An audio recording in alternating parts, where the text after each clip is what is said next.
I clutch Grandmother Lila's hand-knit scarf, rubbing the soft yarn between my fingers as if somehow the texture might summon her spirit back.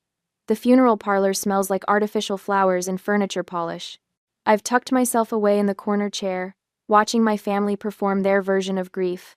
Mom dabbles at her eyes with a monogrammed handkerchief, letting out occasional theatrical sobs that echo against the mahogany paneling.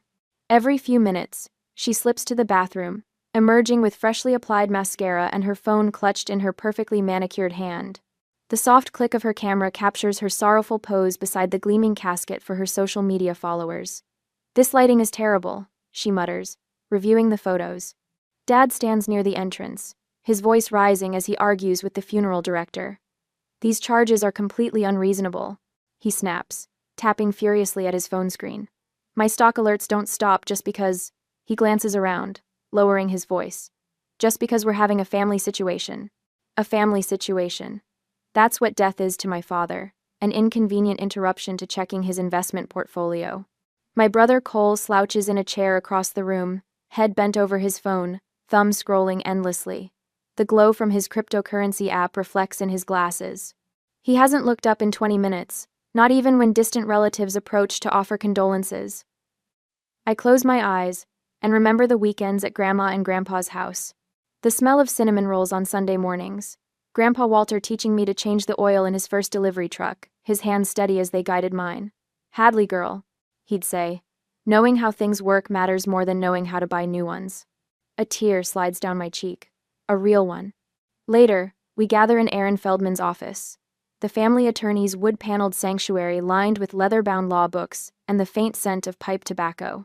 Mom immediately claims the central chair, arranging herself like she's posing for a portrait.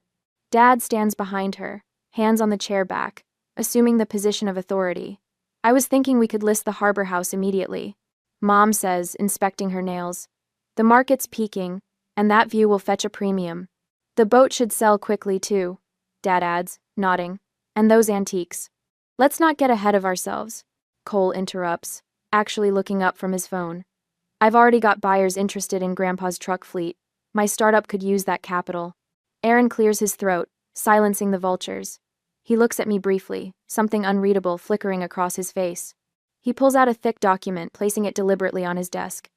"As executor of Walter and Lila Monroe's estate," he begins, his voice formal, "I'm required to read their final wishes exactly as written." My family leans forward expectantly. Aaron adjusts his glasses and begins reading, his tone measured and precise. Legal phrases wash over us until he reaches the critical line. He pauses, takes a breath, and continues. "I hereby bequeath my entire estate, valued at approximately $31.5 million, to my granddaughter, Hadley Elizabeth Martin." The silence that follows feels like the moment before a storm. I blink, certain I've misheard. "The entire estate?" Dad repeats, his voice dangerously quiet. "There must be some mistake," Mom says, her social media smile vanishing. Cole stands abruptly. "What did you do?" he demands, glaring at me. "How did you manipulate them?" The accusation stings worse than if he'd slapped me. "I didn't." My voice catches. "I had no idea." Aaron raises his hand for silence, then reaches for his computer. "Walter and Lila anticipated your reaction. They prepared this." He turns the screen toward us.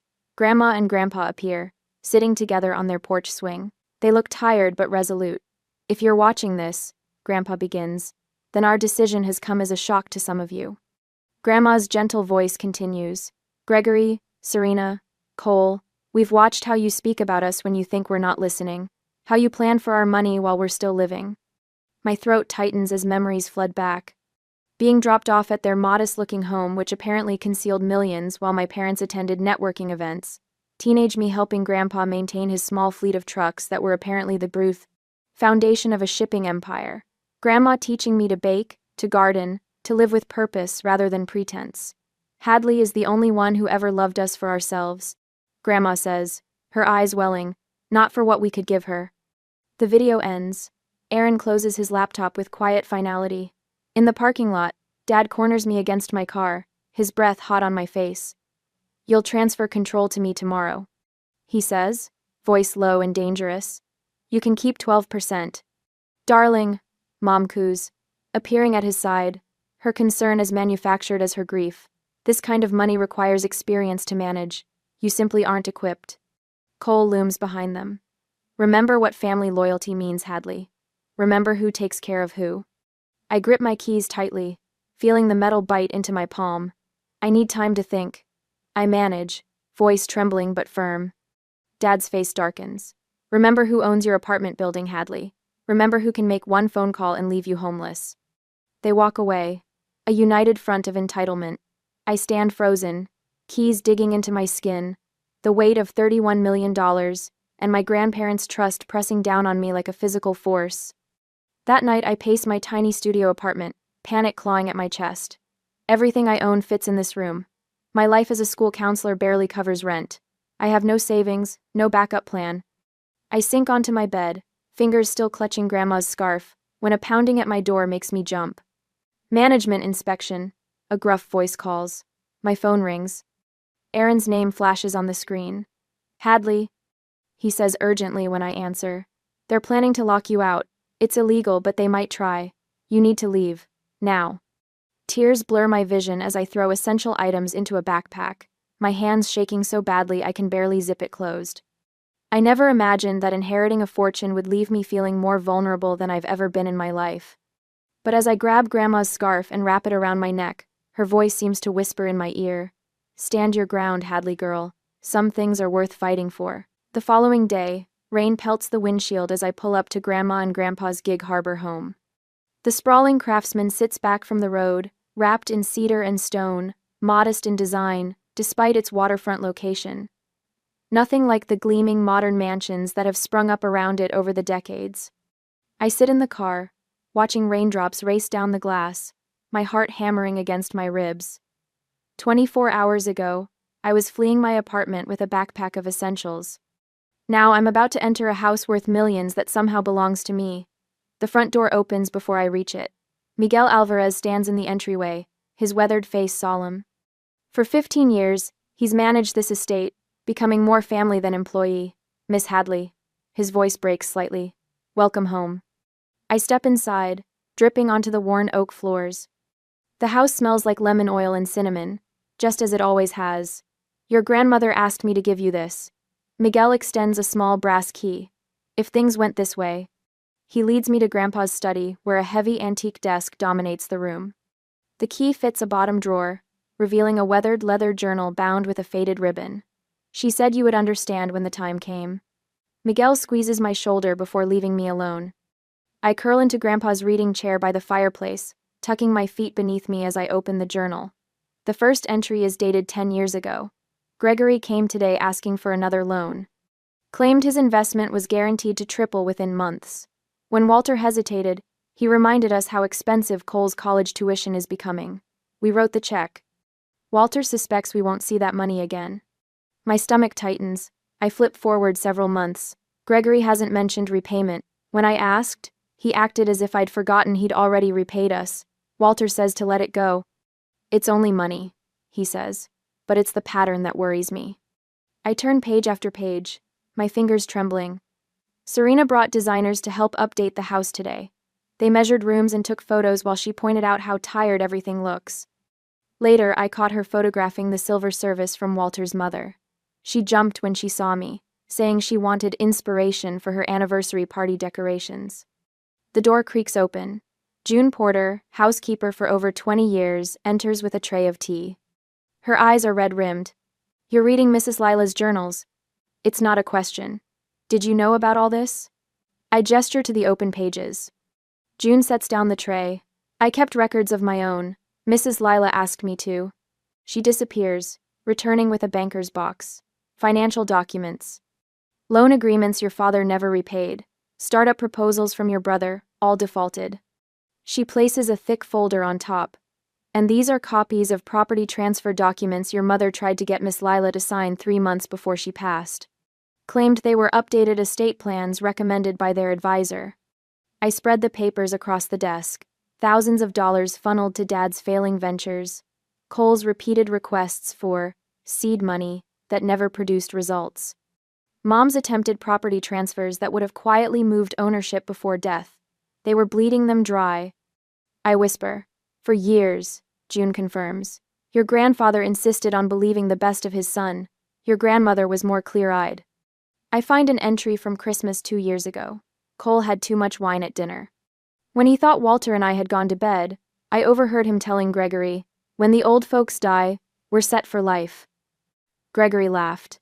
Our grandson laughed about our deaths. My throat constricts. I remember that Christmas I'd worked double shifts to afford the train ticket home. Mom complained about my shabby sweater at dinner while Cole showed off his new designer watch. The doorbell rings. June glances at her watch. That'll be Mr. Shaw and Miss Park. Marcus Shaw enters first, carrying a leather portfolio, his normally composed face tense. As Grandpa's financial advisor for 20 years, he's the only one who truly understood the extent of their wealth. "Hadley," he says, taking my hand, "I've brought the complete portfolio. You need to understand what you're protecting." Evelyn Park follows, her silver hair pulled back severely.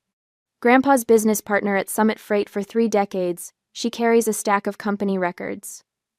Summit employees are reporting strange visitors, asking questions about shipping routes and client contracts. She says without preamble, "Someone's digging." Aaron arrives last, legal documents tucked under his arm. "I've prepared preliminary protective measures. We need to move quickly." They gather around the dining room table, forming a circle of protection I never knew I'd need. Each brings a piece of the puzzle, revealing the empire my grandparents built and how methodically my family has tried to dismantle it. My phone buzzes. Dad's voice fills the speaker when I play the voicemail. "You have no idea what you're up against, Hadley. This can still end with everyone happy, or it can get very ugly. Your choice." While we're strategizing, the doorbell rings again. A courier delivers a manila envelope with no return address. Inside are my childhood photos with faces crossed out in red marker. "This is escalating quickly," Aaron says, bagging the photos as evidence. "Summit employees are reporting strange visitors. Your brother has started posting about your mental instability online. Your mother has called your workplace with family concerns." My hand shakes as I set down my teacup. What do we do? "File for emergency protective orders," Aaron says, pulling out prepared documents. "The evidence is overwhelming. Judge Carter will approve them immediately." "There's something else," June says. "Miss Lila set aside the cottage in Port Orchard in a separate trust. It's not part of the main estate. Somewhere safe if you need it." I think about my students, the kids who count on me showing up every day. I'll need to take a leave of absence from work. The weight of it all suddenly crashes down. I walk to Grandma's garden, now glistening with rain. Her roses will bloom soon without her to see them.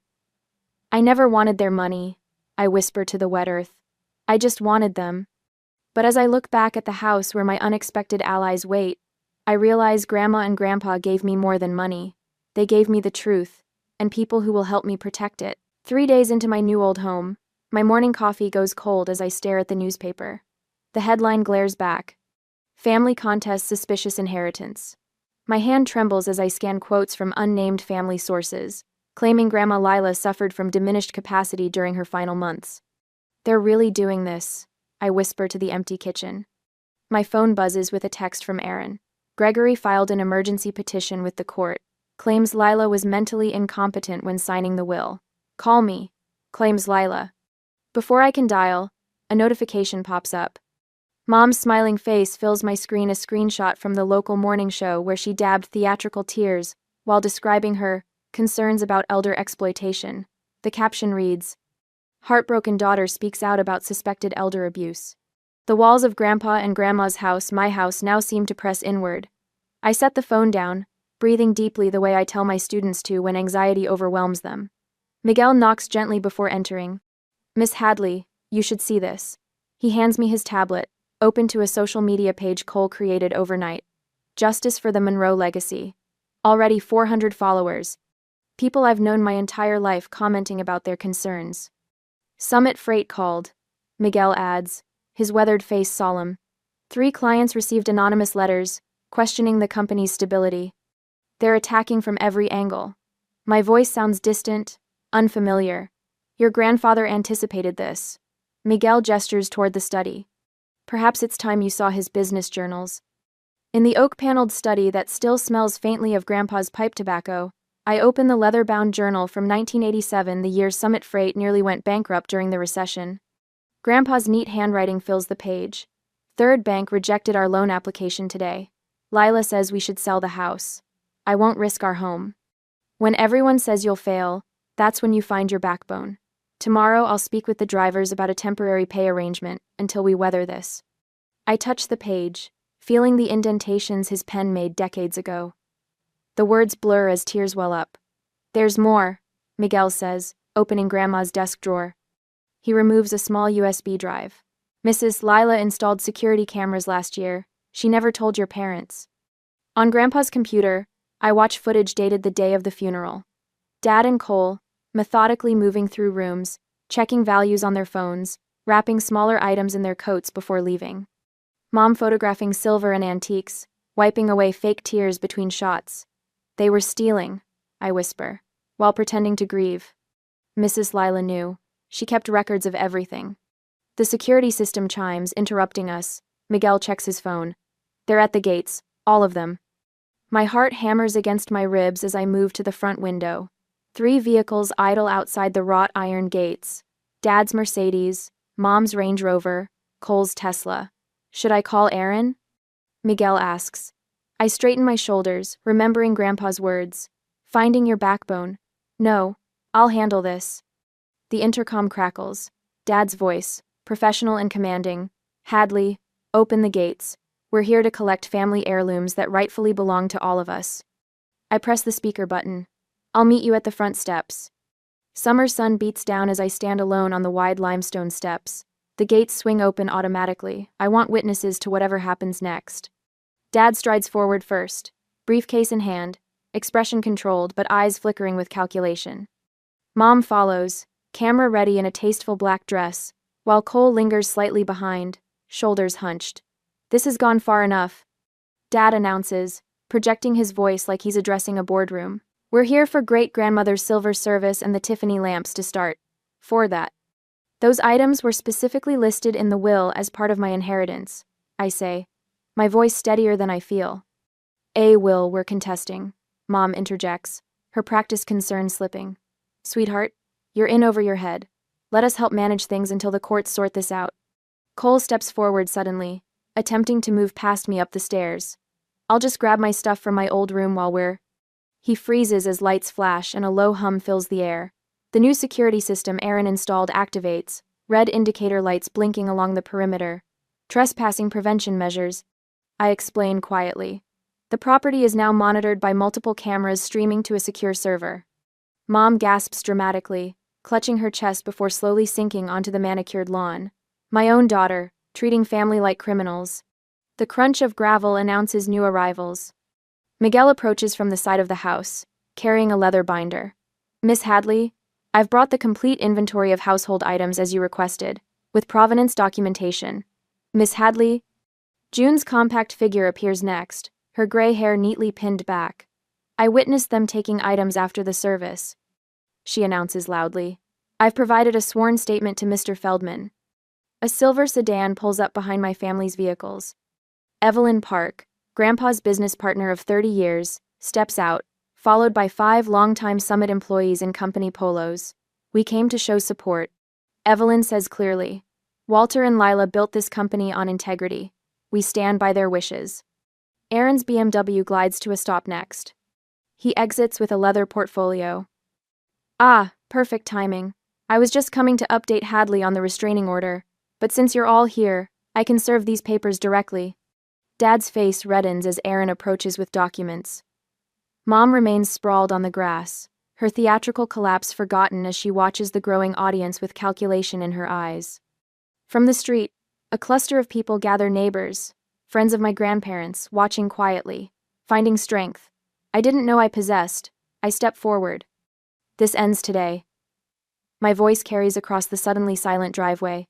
Every word spoken here is being recorded, every action filmed. You've shown who you really are, and now others are seeing it too. A news van slows at the property entrance, logo visible on its side. Who called the media? Dad snarls, his composure cracking.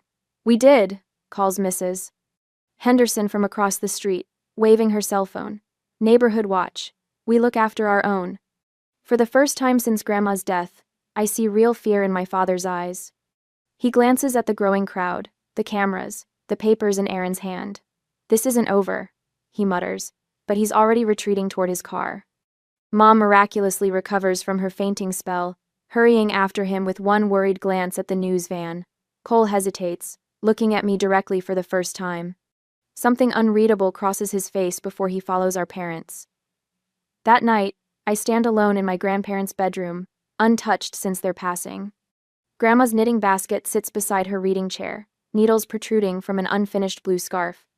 Grandpa's reading glasses rest on his nightstand, folded neatly beside a half-read mystery novel. The grief I've been holding at bay crashes over me. I sink onto the edge of their bed, clutching one of Grandma's knitting needles. I don't know if I can be what they believed I could be, I whisper into the emptiness. Dawn finds me still there, watching light gradually filter through lace curtains. Grandma made herself.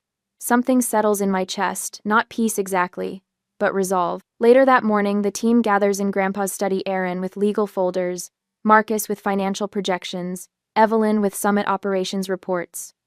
I take Grandpa's seat at the head of the table, no longer feeling like an imposter. We need comprehensive plans. I tell them, not just defending against their attacks, but building something sustainable. I've prepared injunctions against further legal harassment, Aaron begins, sliding documents across the polished surface. Marcus taps his tablet.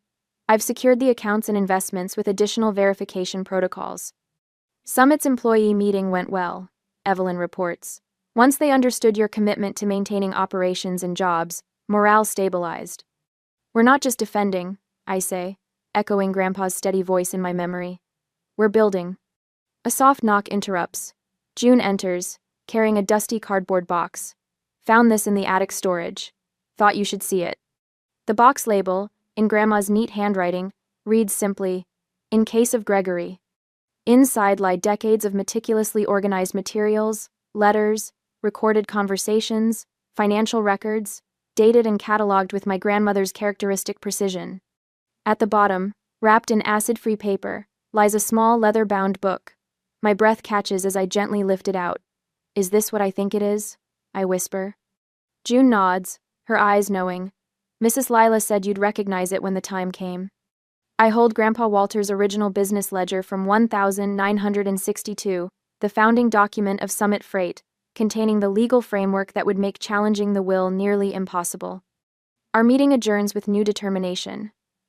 For the first time since the inheritance bombshell, I feel not just Grandpa's backbone, but my own. A week later, I am preparing to defend what's legally mine and protect my grandparents' legacy.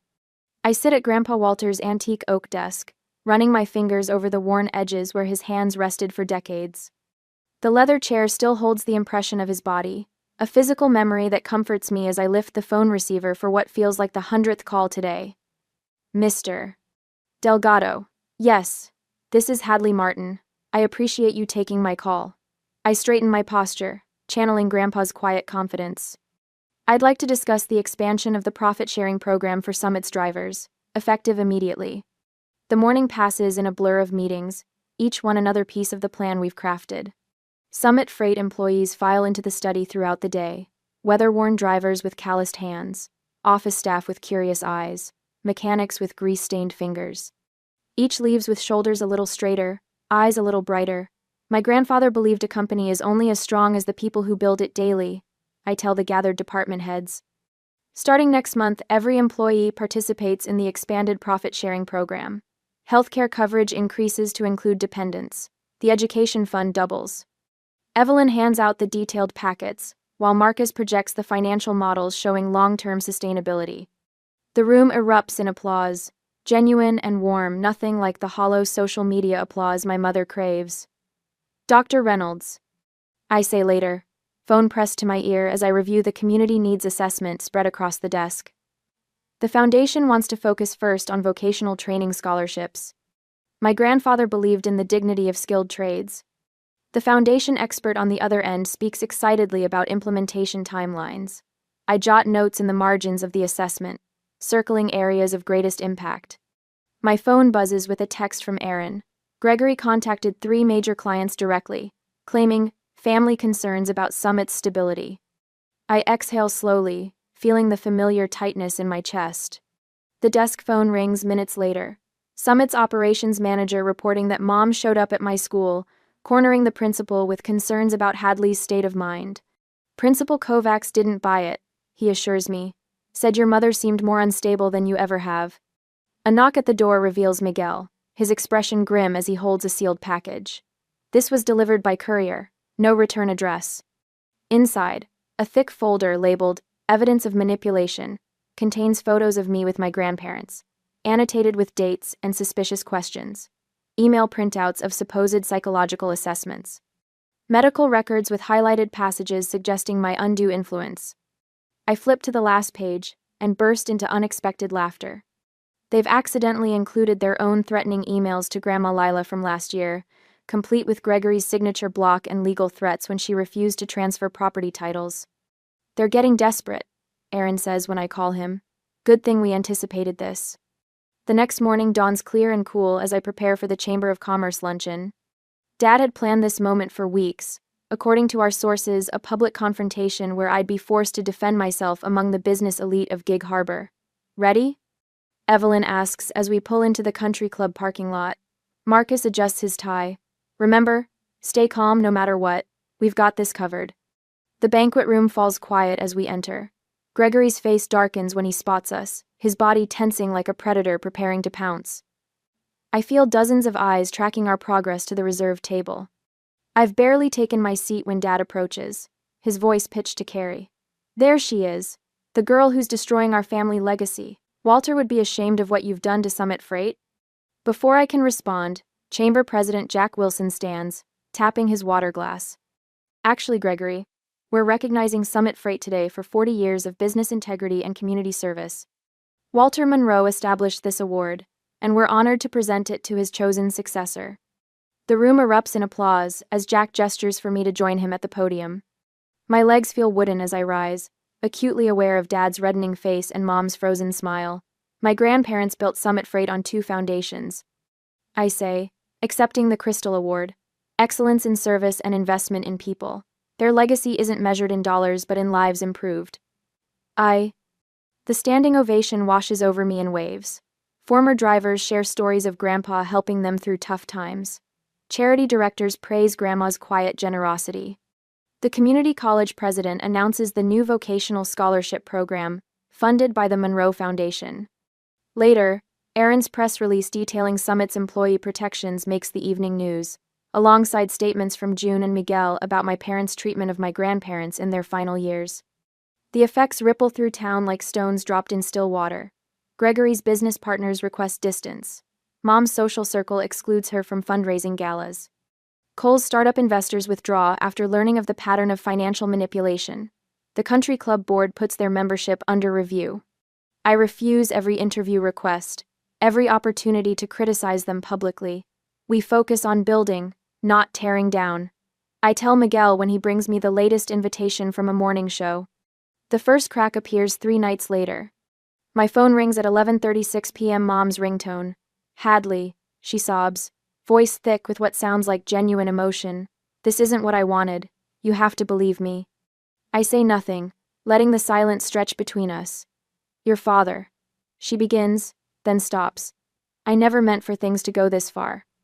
The second crack forms in a text from Cole the next morning. Dad's losing it. I didn't know about the loans he took in my name. Can we talk? Just us? Gregory's attorney calls Aaron the next day, requesting a meeting without Gregory present. They're imploding, Aaron tells me afterward. Their united front is crumbling. That night, I sit on the porch swing where Grandma and Grandpa spent countless evenings, my journal open on my lap. The pen hovers over the blank page before finally touching down. Victory feels hollow when it's family. But what's the alternative? Surrender the legacy they entrusted to me? Allow the exploitation they fought to prevent? The breeze carries the scent of Grandma's roses, planted decades ago but still blooming faithfully each year. Standing your ground doesn't always feel triumphant, but sometimes it's the only way to honor what matters most. A week later, I called my parents for the final confrontation. I position Walter's antique pocket watch on the polished conference table, a silent timekeeper for today's showdown. The grandfather clock in the foyer chimes 10 as car doors slam outside. They're here. Ready? Aaron asks, straightening his tie. I nod, smoothing grandmother Lila's scarf between my fingers. As ready as I'll ever be. Miguel opens the front door, his face professionally neutral, as he escorts my family into the home they tried to strip bare, while Grandma and Grandpa were still warm in their graves. Dad strides in first, confidence faltering only when he spots Judge Elaine Carter at the table. Mom follows, her camera-ready smile freezing when she notices Daniel Brooks, former police chief and Grandpa's fishing buddy, standing near the window. What is this? Dad demands, stopping short. We agreed to a family meeting, not a public tribunal. We agreed to mediation. I correct him. These are the mediators I've selected. Cole slips in last, eyes darting between our parents and me, tugging at his collar. For a fleeting moment, our eyes meet, and something like shame flickers across his face. Mom glides toward me, arms outstretched. Darling, surely we can speak privately first? Family matters should stay within. Family matters should involve actual family, I interrupt, my voice steadier than my racing heart. Please sit down. Dad's face darkens to a dangerous crimson. I refuse to participate in this circus. Either clear the room or we're leaving. We proceed with transparency or not at all, I say, gesturing to the chairs. Your choice. After a tense standoff, they sit. Aaron slides folders in front of each person with practiced precision. Exhibit A, he announces, tapping his laptop. The television screen on the wall illuminates with security footage. Walter and Lila, Monroe's home, the evening after the funeral. The video shows Dad and Cole loading paintings into Dad's SUV under cover of darkness. Mom can be seen carefully wrapping silver candlesticks in her scarf. Cole shifts uncomfortably. Mom's hand flies to her throat. Family heirlooms we were safeguarding, Dad says, dismissively, but his voice lacks conviction. Exhibit B. Aaron clicks forward. Financial records appear, each one highlighting unpaid loans to Dad's failed ventures, totaling over $4 million. Exhibit C. Aaron continues methodically through each damning piece of evidence. Mom's attempt to transfer property deeds while Grandma was hospitalized.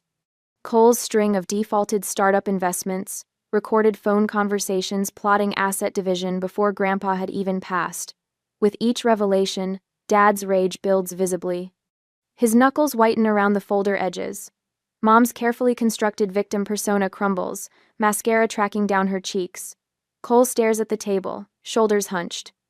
Judge Carter makes notes without expression. Daniel shifts slightly closer to Dad when his breathing becomes dangerously rapid. Finally, Aaron opens Grandma's leather journal.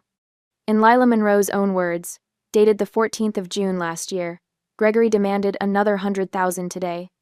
When I reminded him of the previous unpaid loans, he suggested we wouldn't want Cole to know about certain family matters. I recognize the threat. Walter and I have decided, Hadley is our only hope for preserving what we've built. The room falls silent except for Mom's quiet sobbing. You manipulated them, Dad accuses, his voice trembling with fury. You turned them against us. No, I reply, my calm surprising even me. Your own actions are speaking for themselves. I slide a document forward. This is my offer. A small trust fund for each of you, conditional upon returning all items taken from this house, and ceasing all communication attempts with me, or anyone associated with Summit Freight or the Monroe Foundation. Dad laughs bitterly. Or what? Or I press charges for theft, elder abuse, and attempted fraud, I answer. All documented in triplicate, and witnessed by a sitting judge and former chief of police. You've turned everyone against us. Dad explodes, slamming his fist on the table. No, Dad, I say, meeting his eyes directly. Your own actions have done that all by themselves. The grandfather clock ticks loudly in the silence that follows. 10 minutes pass before Dad snatches the pen Aaron offers. The scratching of signatures feels like closing a book. As they leave, Cole hesitates at the doorway, looking back with an expression I can't quite read. For a moment, I think he might stay, might choose differently. Then Dad barks his name, and he follows them out. When the door closes, I exhale shakily. Aaron squeezes my shoulder. Judge Carter nods with approval. Daniel's weathered face breaks into a smile. Walter would be proud, he says quietly. Standing your ground isn't about being the loudest voice in the room. It's about knowing when enough is enough. I touch Grandma's scarf, still wrapped around my neck. I never wanted their money, I whisper. I just wanted to be family. I know, Aaron says.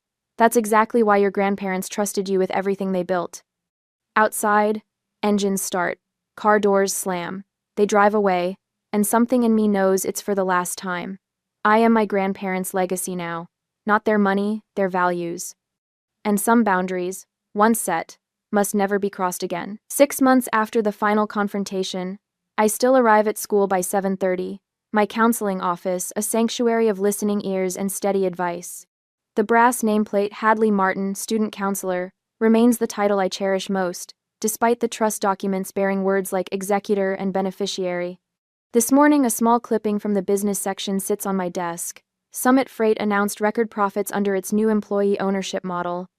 Walter's trucks still rumble through town, but now 68 drivers have stakes in their futures. Miss Martin? My assistant pokes her head in. Your foundation guests are here. The Lila and Walter Monroe Foundation exists on paper and in $12 million of carefully allocated funding, but today marks something more tangible: our first scholarship recipients. 5 students wait nervously in the conference room, clutching acceptance packets. Their eyes widen as I explain how the Vocational Training Fund works: full tuition, living stipends, and guaranteed apprenticeships. My grandparents believed in building things that last. I tell them, now you're part of that legacy. Later, I drive the familiar road to the harbor house. The property feels different now, lighter somehow, as if the weight of secrecy has lifted. I park beside Evelyn's sensible sedan and Marcus's old Volvo. Inside, the dining room table that once witnessed my family's greed now hosts a celebration. June sets out Lila's china, while Miguel arranges Walter's prized chess set nearby. Remember our first meeting here? Aaron asks, helping with water glasses. You could barely speak without trembling. Hard to believe that was the same person who stared down Gregory Martin at the gates. Evelyn laughs. I run my fingers along the table's edge, remembering. Same house, same people, different Hadley. We toast with sparkling cider when Marcus announces the Foundation's first major project, a 3D printing laboratory for the community college's technical program. Lila and Walter would be so proud of what you've built, Miguel says, his eyes misting. That night, I flip through my therapy journal, tracing the path from panic attacks to purpose. Pages filled with grief exercises give way to recipes June has taught me from Lila's collection. Notes on Walter's favorite chess openings occupy margins near pressed flowers from the cottage garden. The old cat, Professor, finally allows me to stroke his ears as he settles on Lila's favorite chair. 6 months ago, he hissed whenever I entered the room. Progress comes in many forms. My phone buzzes with a familiar area code. Gregory's business has finally collapsed, and he needs a small bridge loan. 3 hours later, Serena emails her application for the Foundation's board of directors. Before bed, Cole texts about his newest startup. This one is different, I swear. The pattern remains unchanged. My response does too. Polite, firm refusal. On my 30th birthday, I'm surprised by a gathering at the cottage. No extravagant gifts, just thoughtful tokens, a vintage edition of my favorite book, Seeds from June's Garden, a handmade scarf. Evelyn raises her glass. To choosing your family by their actions, not their blood. Aaron updates us on the permanent legal protections now in place, while Marcus outlines the Foundation's growing community impact. The following Tuesday, a sophomore sits in my office, describing family pressure that echoes my past. They say I owe them, she whispers, that everything they've done was for me. I listen with understanding born from experience.